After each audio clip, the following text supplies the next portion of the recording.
away.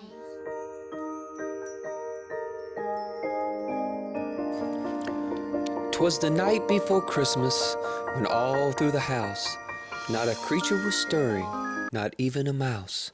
The stockings were hung by the chimney with care, in hopes that Saint Nicholas soon would be there. The children were nestled all snug in their beds, while visions of sugar plums danced in their heads. And Mommy in her kerchief, and I in my cap, had just settled our brains for a long winter nap. When out of the lawn there arose such a clatter, I sprung to the bed, and I sprung from the bed to see what was the matter.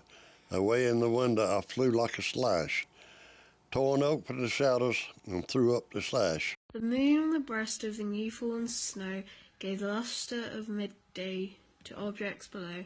When what to my wondering eye should appear but a miniature sleigh and 8 tiny reindeer. With a little old driver so lively and quick, I knew in a moment it must be St. Nick. More rapid than eagles his coursers they came, and he whistled and shouted and called them by name. Now Dasher, now Dancer, now Prancer and Vixen, old Comet, old Cupid, old Donner and Blitzen, to the top of the porch, to the top of the wall. Now dash away, dash away, dash away all. As leaves that before the wild hurricane fly, when they meet with an obstacle mount to the sky. So up to the housetop the coursers they flew, with the sleigh full of toys and St. Nicholas too. And then in a twinkling I heard on the roof the prancing and pawing on each little hoof. As I drew in my head and was turning around, down the chimney St. Nicholas came with a bound. He was dressed all in fur from his head to his foot, and his clothes were all tarnished with ashes and soot. A bundle of toys he had flung on his back, and he looked like a peddler just opening his pack. His eyes, how they twinkled, his dimples, how merry! His cheeks were like roses, his nose like cherry. His droll little mouth was drawn up like a bow, and the beard of his chin was white as snow. The stump of a pipe he held tight in his teeth, and the smoke it encircled his head like a wreath. He had a broad face and a little round belly that shook when he laughed like a bowl full of jelly.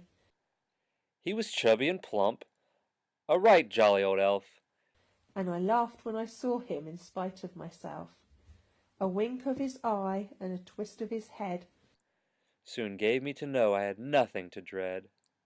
He spoke not word, but went straight to his work, and filled all the stockings, then turned with a jerk. And laying his fingers aside of his nose, and giving a nod, up the chimney he rose. He sprang to his sleigh, to his team gave a whistle, and away they all flew like the down of a thistle. But I heard him exclaim ere he drove out of sight, Merry Christmas to all, and to all a good night.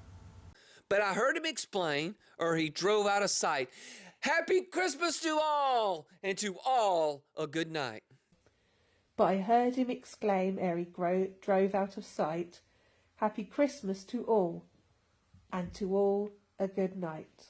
But I heard him exclaim ere he drove out of sight, Happy Christmas to all, and to all a good night. Guys, thanks for watching Decay is Headed Your Way. I want to take a brief second to note that this is a dated poem because they talk about smoking.